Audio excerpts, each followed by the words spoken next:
Doktora, kamusta po ang aking anak? Okay naman po ba siya? Pwede na po ba kaming umuwi?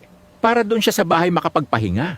Sir, wala namang pong sakit ang inyong anak. Wala din po kaming sintomas na nakikita na kahit ano. Pero malungkot po namin sinasabi sa inyo na comatose po ang inyong anak. Hindi po natin alam kung hanggang kailan siya gigising at kung ano ang sanhi ng kanyang pagkakakumatos. Hindi po namin alam, bigla na lang po siyang hinimatay at malakas naman po siya nung nasa labas kami. Bigla na lang siyang bumagsak nung nasa bahay na kami. Huwag po kayong mag-alala.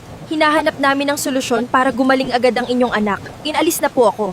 Salamat po, Doktora. Tito, hindi ba natin pwedeng sabihin ng lihim na kapangyarihan ni Daniela? Baka po kasi ayun ang makakatulong para gumaling si Daniela. Hindi ko kailanman sasabihin kahit kanino ang kapangyarihan ng kambal, kahit magsinungaling ako, gagawin ko. Kung alam mo lang, Iha, ang pinagdaanan nila noong sanggol pa sila, talaga namang maaawa ka. Sasabihin ko sa'yo. Nang nalaman ng mga kapitbahay nila na may kakaiba sa kambal. Dahil nga nakakita sila ng liwanag, ikinatakot ito ng buong bayan.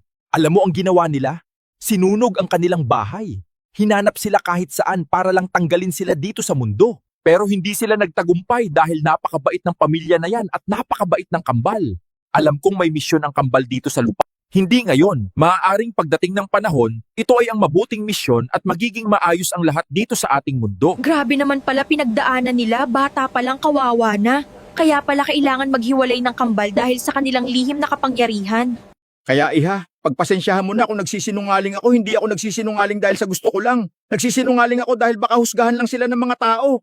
Baka kung ano gawin nila kay Daniela at Daniel. Mahal na mahal ko sila. Ayokong mapahamak sila. Daniela!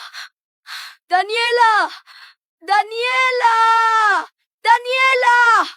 Itay, napanaginipan ko po si Daniela. Buo ang kanyang mukha sa aking panaginipon. Okay lang kaya siya? Kinabahan naman ako sa iyo. Anak, ngayon ka lang na naginip tungkol sa iyong kapatid na si Daniela. Huwag ka mag-alala anak, okay lang yun. Nandoon ang kanyang ina at ama, kaya hindi siya pababayaan. Maari mo bang sunduin ang iyong ina? Kanina pa siya wala, baka napapagod na yun, puntahan mo siya kila Aling Betty. Sige po, Itay. Tara, ako naman lilinisin mo. Tapos ka na sa kanya. Hindi pa naman masyadong madumi yung kuko mo. Tsaka nakita lilinisan kasi malinis pa. Kanina pa sila sumusunod sa akin. Miss, huwag mo namang bilisan maglakad, hintayin mo kami. Bakit niyo sinusundan ang aking ina? Aba, ang tapang nitong batang to ha, tirising kita dyan. Huwag niyo ko gagalitin.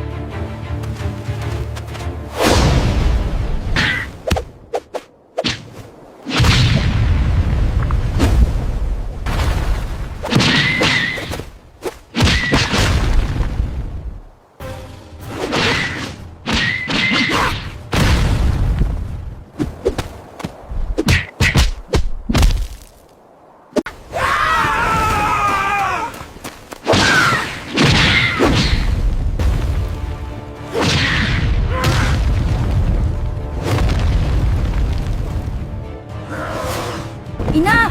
Ina! Okay lang ba kayo? Nakapag-exercise ka na naman, anak ah. Okay lang ako, salamat anak.